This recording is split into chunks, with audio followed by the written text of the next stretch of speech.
Welcome back to Living with a Classic, and the time has finally come. 1 week from today, on November 26th, the Living with a Classic merchandise store is going to open. I know I've talked about this for a while, and it's been a big process. It's been a long time in the making. That's also because it's been a big headache. So I'm just going to tell you a quick story, basically what's going on and why it's taken so long.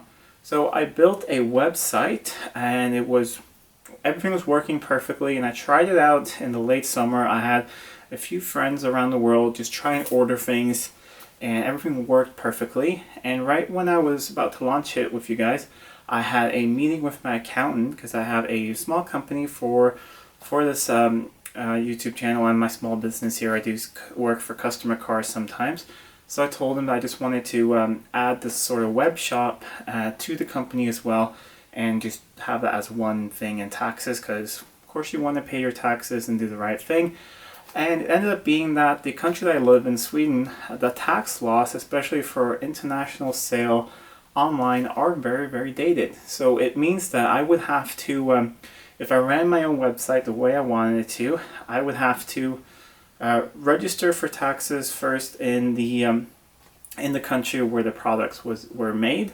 And there were 2 different countries that the products were being made in.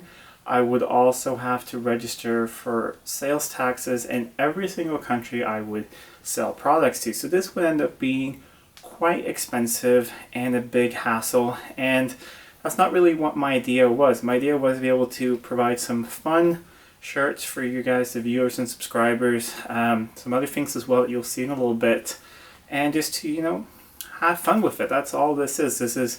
This is me filming my hobby, working on cars, and just sharing it with you guys. It's all just for fun, and that was just way too much work. So I put everything on the back burner, and I was about to just completely cancel the idea because really I couldn't really afford setting all that up. It'd be very expensive.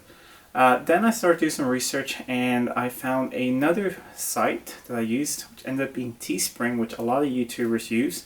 And the great thing there is that I didn't have to set up as a seller in every single country. They would do that for me, and they'd handle everything.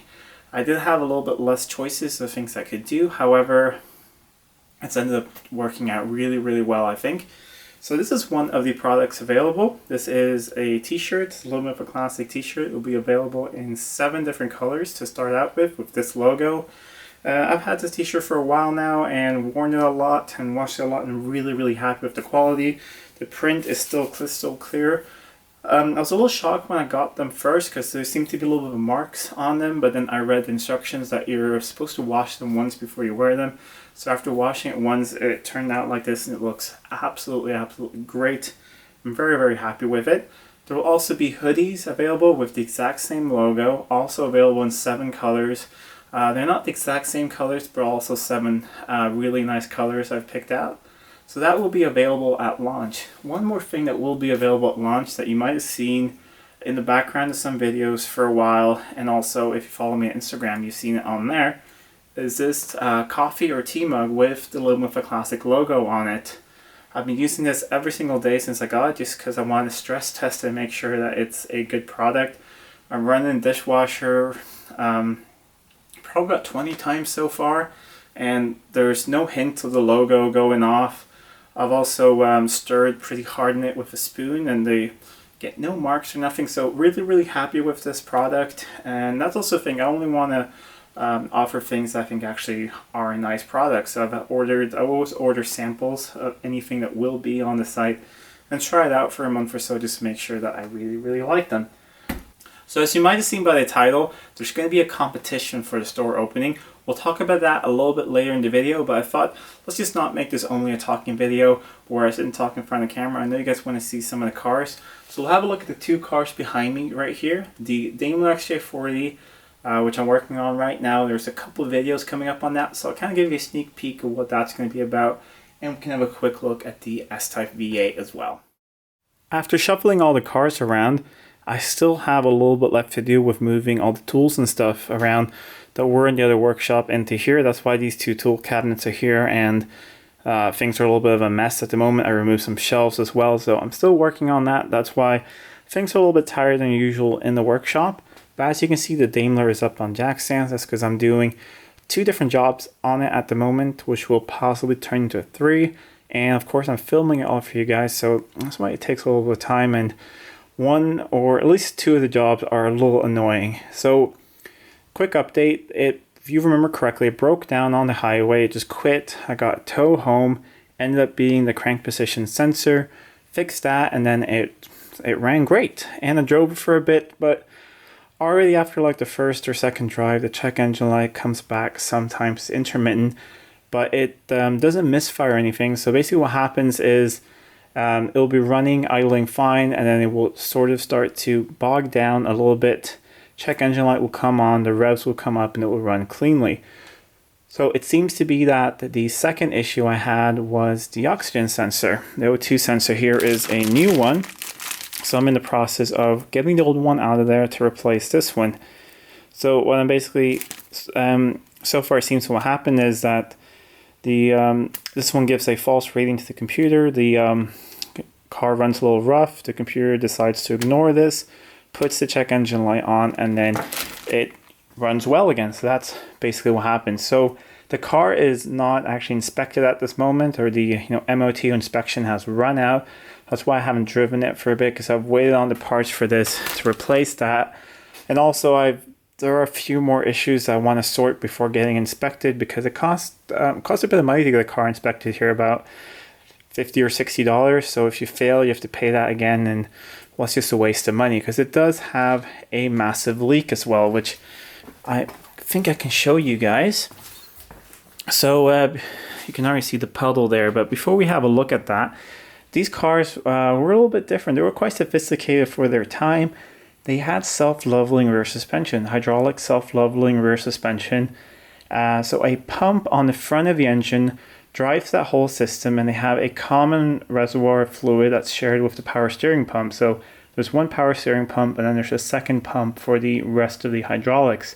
And it uses that green Citroen LHM liquid, which you see there's a massive puddle of that under there. You can see it's all green.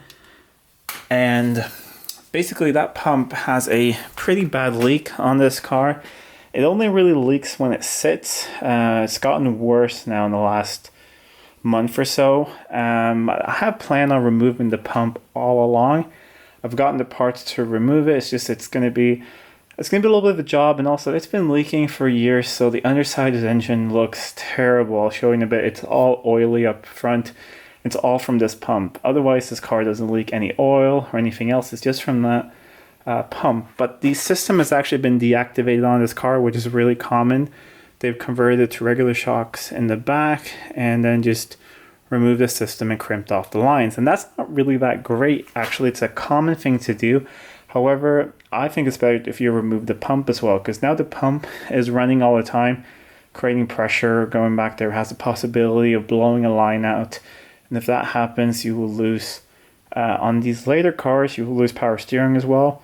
On earlier cars, you will lose brakes as well. So that's not really a good thing. So I will be removing as much of the system as possible, just getting rid of it because I'm not using it. So I will also clean up the engine bay and eliminate a leak source. So I have a light here. Let's see if I can show you really how badly it's leaking.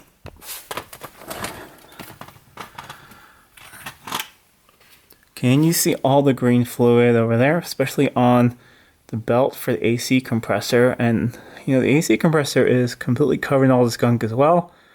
Don't think the AC compressor is actually leaking. It's just covered in all of this gunk, and the underside of, you see it's kind of difficult for light here, and the underside of the engine as well. And if you have a look up there, the hose there above, that's where it goes into the pump, and that's really where it's leaking really badly. And up there is that pump. So what I'm going to do is I'm going to remove the new sensor I put in there, the new crank position sensor. I don't want to damage that. Then I'm just going to have to scrape all of this off, clean this off, remove that pump. So yeah, it is quite a big job, but something I've wanted to do ever since I got the car. Other than that, the third thing I want to do is put on the winter tires for this car. It came with winter tires. If you remember, I picked it up. It had winter tires on steel wheels. Not my favorite wheel at all, but I'm just going to put them on for now, and I'm going to be on the lookout for a nicer set of wheels. Not really sure if I'm even going to drive this now during the winter, but I do want to have it as a backup car, because I think that relying on just one old classic is, you can usually go well if you live somewhere where you can have access to public transportation or something, but I live about 10 kilometers from the nearest civilization or bus stop. So if I don't have a car, I can't really leave my house and get anywhere. So I always need to have a working car. So I'll have this one as a backup on winter tires. Also these summer tires. Yep, I didn't have to drive through mud to get in here. Just everything is a mess outside. It's raining all the time. But they're completely worn out, and they're like 15, 16 years old. So they're being replaced. The reason I haven't replaced them now is because I haven't really driven hardly anything with this. And when I replace them, I want to refurbish these alloys as well and make them look like new. No point in really putting new tires on and having to dismount them again to fix up the wheels. So those are plans for right now. And yeah, then I'm just going to probably drive it a little bit until we get, till the weather gets worse. And then, because I haven't had a chance to rust proof this car or anything, it's not something I'm going to have time with right now. So I'm going to drive this, when it's a little bit nicer. And then I have the XJ Daily Driver XJ6, which I will be picking up winter tires for as well. And we'll see how that thing handles the snow, if we get some snow this year. So far, it's really, really warm here for this time of year, so we'll see if we get some snow. And one more thing has happened. When I closed the door last time, this stainless steel trim here fell off, so I'm going to see if I can get that to stick on again. Possibly glue it on or something so it doesn't fall off again. One more thing I want to do if I want to have that as a backup daily driver is fix the heater. Heat works in the car, it gets nice and warm. However, it only works when you're driving along. So it's only push through airflow, and the fans only work on max. And I actually think that only one of the fans is working on max, so it's not an efficient system at all. Because if you just have one fan working, that one fan will just push air out into the inlet for the other fan, and you basically get nothing in the car. So that's something I need to have a look at. I do have some secondhand parts that I have got to borrow from a friend to test out and try and figure out what is wrong. So that's coming out as well, because that makes this car not that comfortable. Also the heated seats, which is a great thing to have, they don't work either. The little panel down here, it lights up when you click that button on the left for the heated seats. However, I've tried both sides sitting in there for a really long time, and I feel absolutely no heat. For instance, the XJS over there, the heated seats work great in that, and they get really hot. I mean, you can almost not sit in them. They work great. And this was basically, car of the same year. They should work well also. Just a quick last look. Here is the S-Type V8. Nothing really has gone on since last time. Now all the leaves have dried, so I can remove them.